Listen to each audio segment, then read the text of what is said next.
What's going on, everybody? Thanks for tuning in to this video here. I want to preface this video real quick. So backstory on this. First off, we didn't get a whole lot of video on this because it was a very difficult recovery, and we were more interested in helping people than getting content. And so I apologize for that, but I did get some content, and I think you're going to like it. So what happened was, so we were going through a weather snafu, if you will, here in Alaska. We were having record-setting cold snaps, and we were having weeks and weeks and weeks of high winds in excess of 100 miles an hour. Where I live in Palmer, we saw a peak at one point of 134 miles an hour. Just, it was wild. It was, Alaska was showing up for this one. So we were doing all these recoveries, and recoveries we don't normally share. When we do a real simple recovery, helping somebody out of a ditch or helping somebody in their neighborhood or something like that, it's not exciting. We don't share it. It's just something we do because we can, and we don't mind helping people out.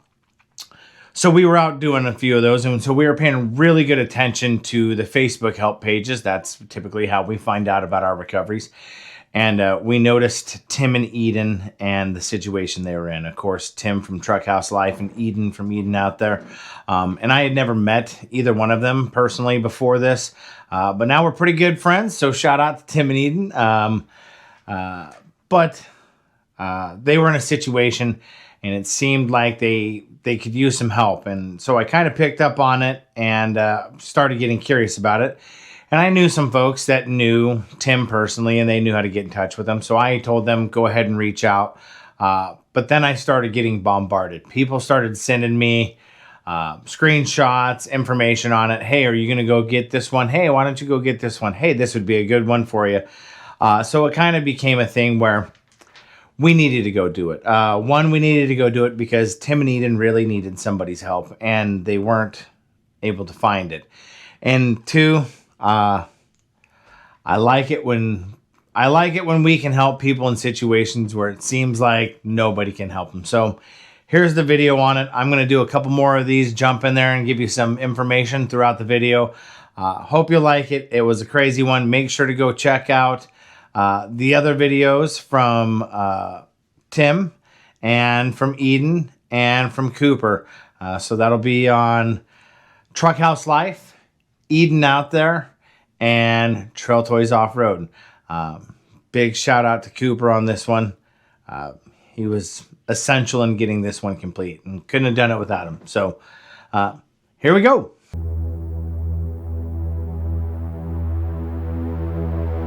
Well, good morning to you. It is a little bit after 3 a.m. and we're heading down the highway here. We are on our way to go get Tim and Eden. They had some issues with Eden's new truck, and unfortunately the last issue that they had was the vehicle left the road and rolled over on its side,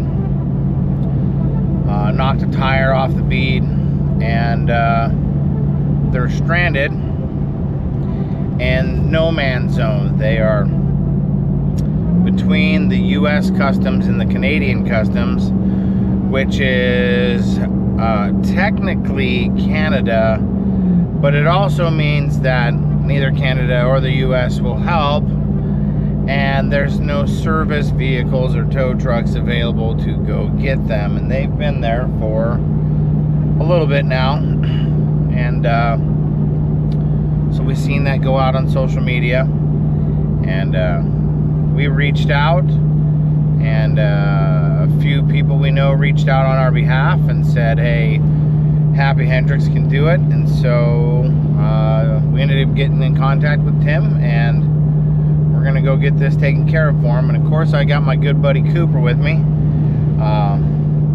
Cooper's the guy I call when I need help to get out of a situation. So he's along for the ride, and he's behind us. He's got his Ram 3500 dually, which is perfect for towing a big heavy diesel. And of course, I've got Mongo to be there as the lead vehicle and support vehicle in case things get a little western. So probably not going to film a lot because daylight isn't until 9 a.m. and it's 3 a.m. So we're going to put some miles on the odometer and we'll see when we get to the action. I might be able to pull it up on the camera, I don't know, in editing, but the northern lights are out while we're out driving. So pretty sweet. All right, so we are still a couple hours out from our objective, but it is 7:45 in the morning and it is 39 below. I think we're gonna see that 40 below, 45 below mark while we're working on the truck. So good times. All right, little update for you. It's about 8:45. We're 84 miles away from where we need to be. We just left Toke not too long ago. The sun and stuff is starting to come up. But interesting fact, so thermometer's buried at -40 because that's as low as it goes. When we were in Toke, it was -47 there at the gas station, and it has gotten significantly colder since we've left there. You can feel it in the vehicles. When we got to Toke, vehicles would not shift into park. I assume because it's too cold and the actuator will not move. Estimating it's -50, so if we're driving at 55 miles an hour, given how the wind is blowing outside and the velocity of the vehicle, these vehicles are probably driving through -100 or more temperatures, so probably pretty hard on them. So we're taking it real easy, just making our way at like 50, 55, trying to give these vehicles a chance. The work to be done in this temp is going to be interesting. I'm not sure how we're going to stage stuff too with vehicles not shifting into park. Fun fact, I can put the Power Wagon in neutral and it's fine, put the parking brake and it's fine, but as soon as I open the door, it shuts itself off. So you don't really want to turn your vehicle off in these temps. I guess we'll figure that out when we get there.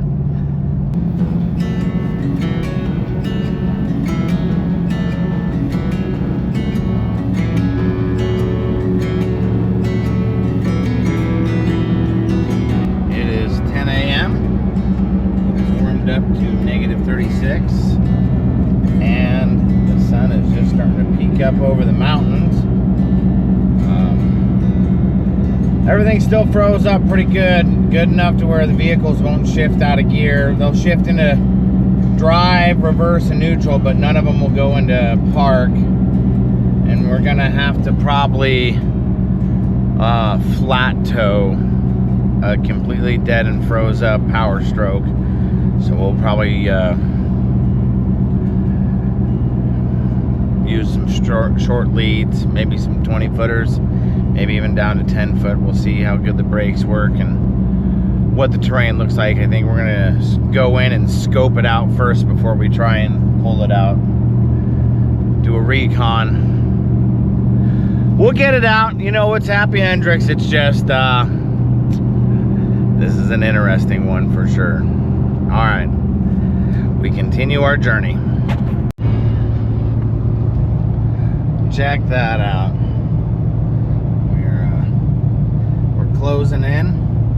I don't know how far we are away. Maybe 10 minutes. Lost all service, all connectivity, so we're in the dead zone. So here we go. All right, well, we are officially in Canada, and we left Cooper in America.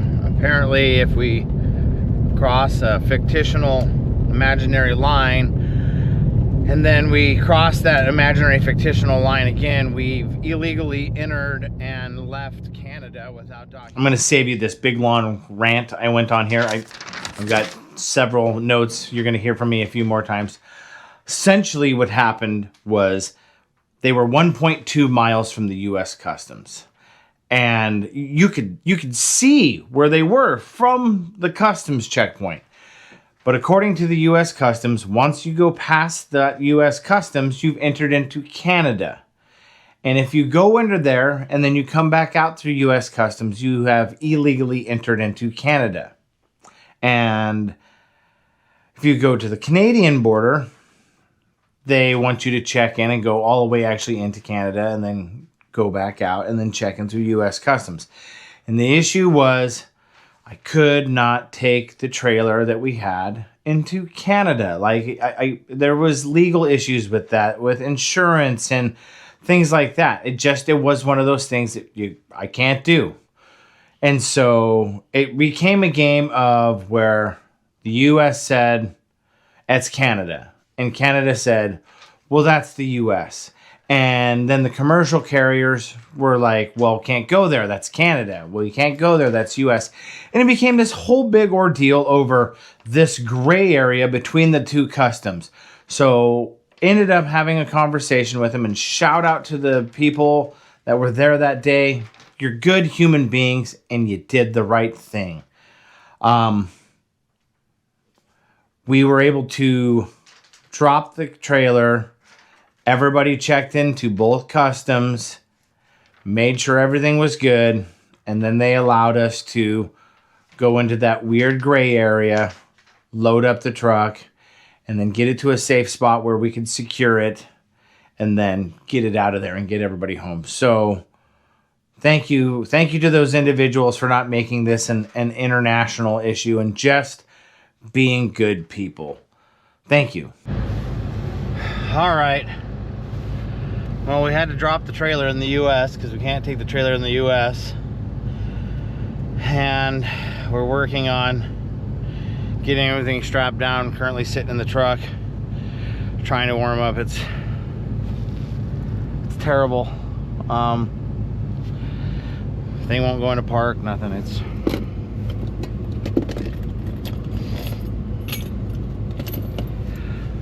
It's cold. It's bad out here. All right, Cooper is back. So we are following Cooper, and time to do this thing.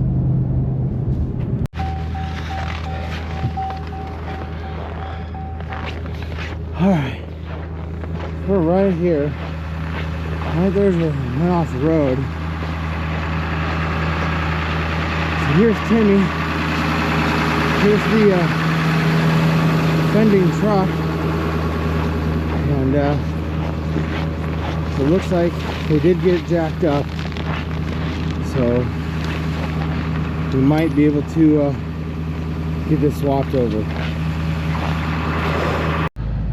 So we got it spun around. You can see frost is building up on our faces and stuff. We're all starting to get a little bitten, but I think we're gonna get her here. Like I said, there's not a lot of content here. One of the problems we had was by the time we were on site, it was negative 46 degrees Fahrenheit, and it was dropping. We were losing light, and you could feel the temperature dropping. And as such, none of the jacks were working. The hydraulic tilt on the trailer would not function because all of the hydraulic fluid and everything, it wouldn't flow. It wouldn't move. It was essentially frozen.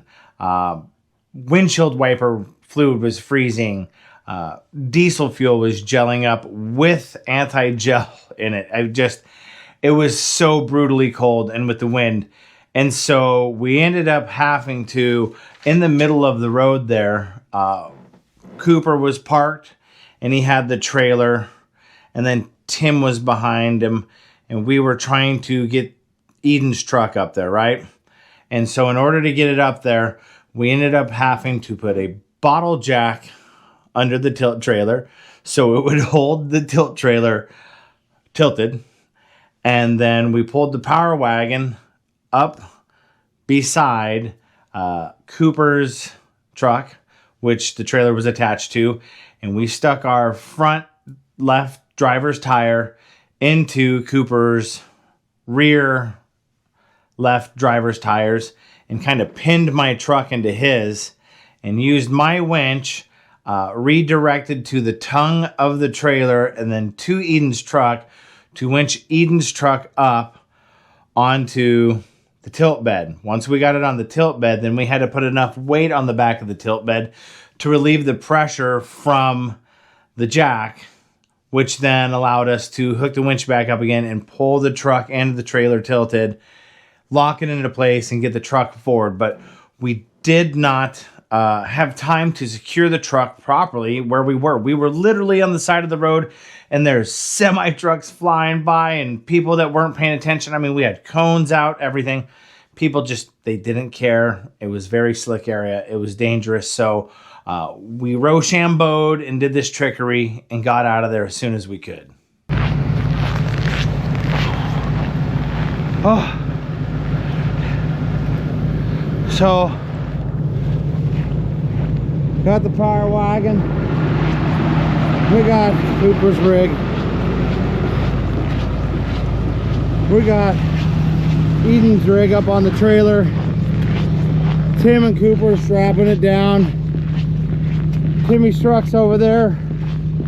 We're gonna get this thing strapped down and we just might start making it out of here. This, I was expecting it to be a quick process. It took a lot longer to get the truck up on the trailer than we thought. But it's on there. We're moving. It's warmed up to -39, but that might just be because I'm in a giant cloud of exhaust. So like I said, we got the truck on there. We threw a strap on the back. It was winched in the front, threw things inside vehicles, and got to where we could pull off. And it actually happened to be the sign that says, "Welcome to the Yukon." And so we pulled into that parking lot, and the whole thing was, you know, we talked to both countries, customs, and they said they weren't going to mess with us. They were just going to let this get done because they had been there for a few days and they recognized the risk. And so we thought everything was going to be cool. And right when we got there and we started to get things loaded up, here comes the Canadian Mounted Police.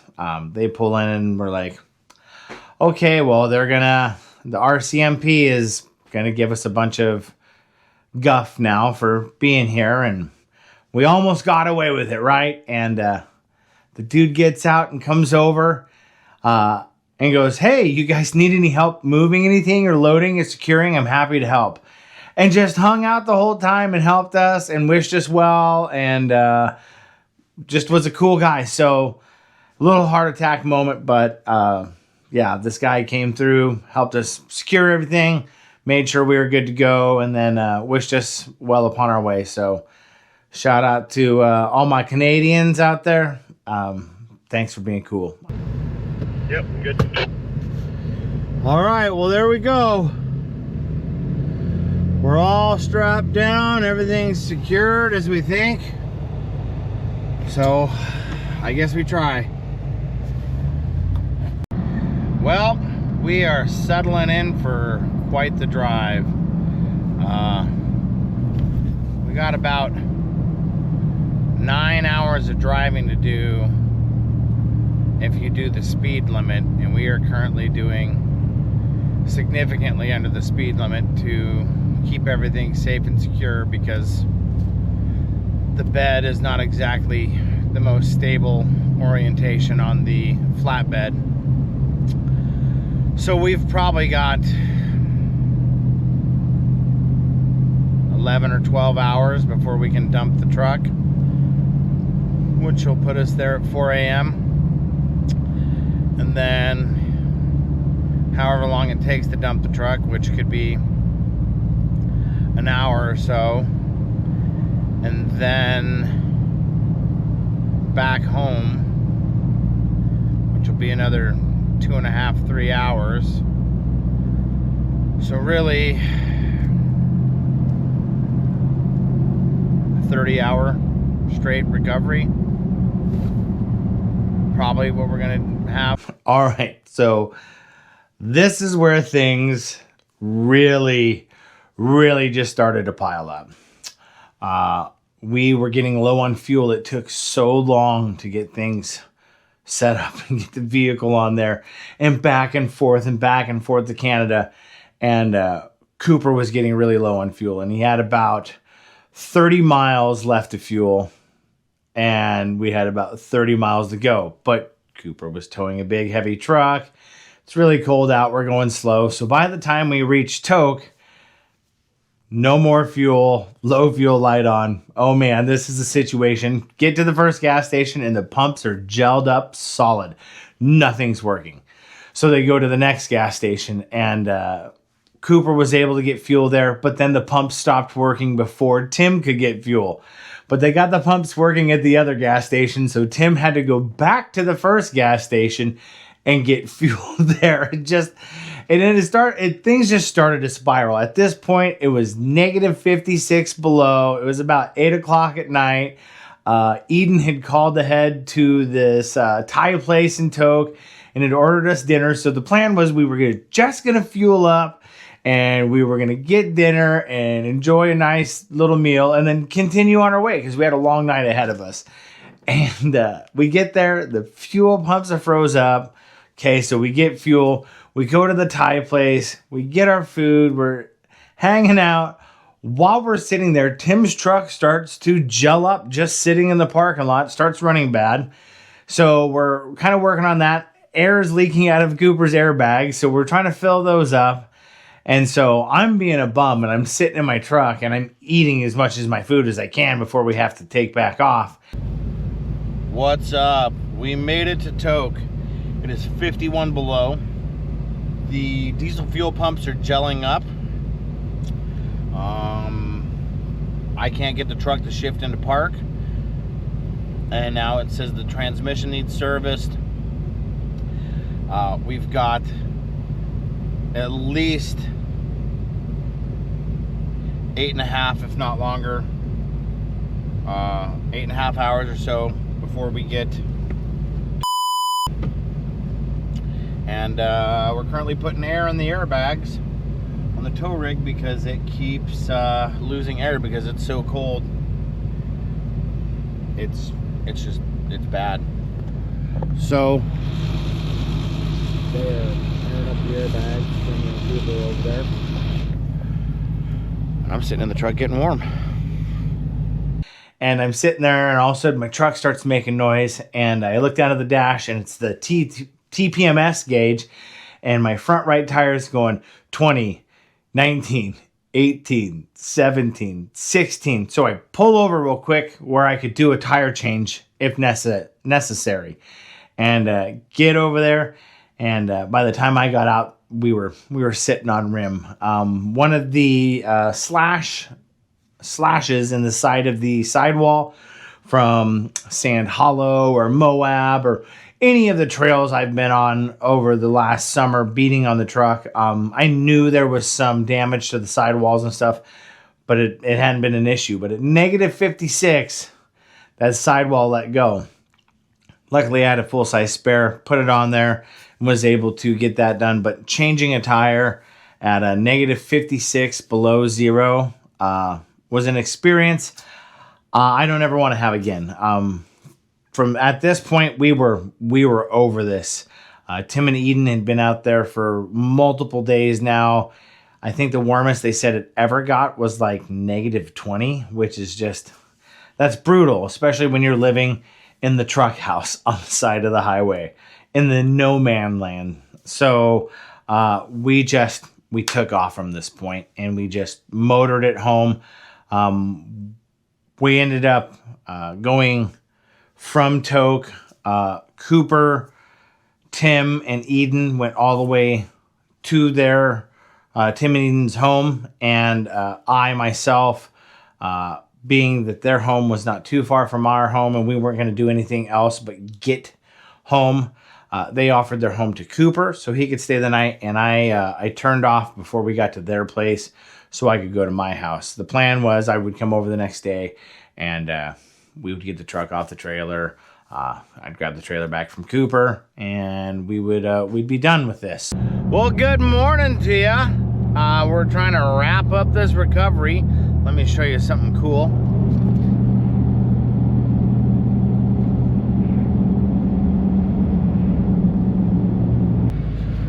It can just sit there.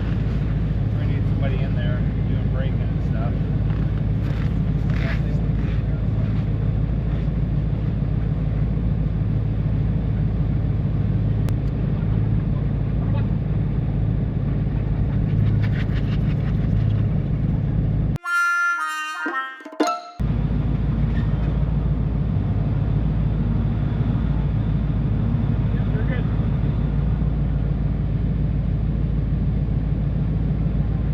All right, everybody, so I hope you enjoyed the technical side of this recovery. Of course, I don't have the good story, because the good story is going to come from Tim and Eden, and Cooper's got some stuff for you, but you can see this whole video and the whole adventure, but you got to go to all 3 of our channels, so that's going to be All 20 of our channels. Hey, just want to give a quick shout out to White Spruce Trailers. They got locations in Anchorage and in Wasilla. And I cannot say enough about these guys. If you've ever seen me use a trailer, you've ever seen me use any equipment trailers or anything on the Happy Hendrix channel, it's always come from White Spruce. And the reason it always comes from White Spruce is, why would I have my own trailer that I have to keep my maintenance on, which you know I'm not gonna do, when I can come rent one of theirs and it's good to go and I'm guaranteed. So if you need a trailer for anything, you need some accessories, things for your hitch, anything like that, be sure to hit up White Spruce Trailers. They are my go-to on the Happy Hendrix channel, and they can be your go-to as well.